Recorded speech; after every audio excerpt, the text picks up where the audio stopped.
సింహాసనం పొందిన చంద్రుని గోరోజనం నిన్నే చేసింది వేళాకోళం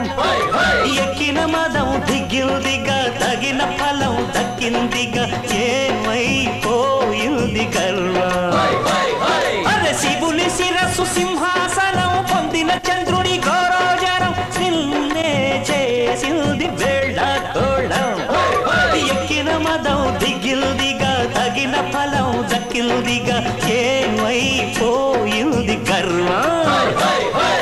త్రిమూర్తులే నిన్ను గని తలొంచరా నిరంతరం మహిమను కీర్తించరా